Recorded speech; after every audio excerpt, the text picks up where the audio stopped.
Good evening, I'm Daniel Robertson. I'm shooting a short film about water and climate in my environment.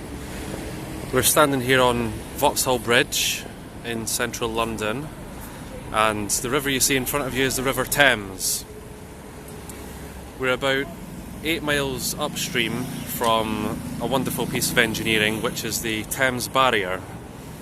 The Thames Barrier was constructed in 1984, and it serves a very, very important purpose in preventing much of central London from becoming inundated from storm surges and high tides. It was constructed after last century we saw hundreds of deaths in great floods that happened in London. It employs a novel circular design, if you can call it that, circular barriers which rotate and face off against storm surges coming from the Thames estuary.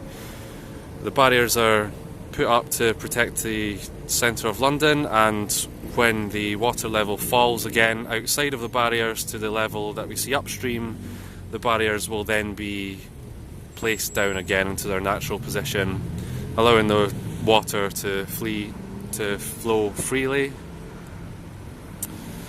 The Thames Barrier is actually the second largest movable flood defence in the world, and I'll maybe leave it as an exercise for you to find out which is the largest. So I'll leave you there with those thoughts. We can enjoy this view of central London, MI6 for any of you James Bond fans,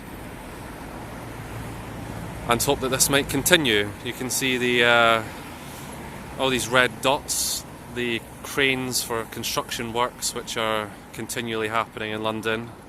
You can also see over the other side constructions happening all alongside the riverbank,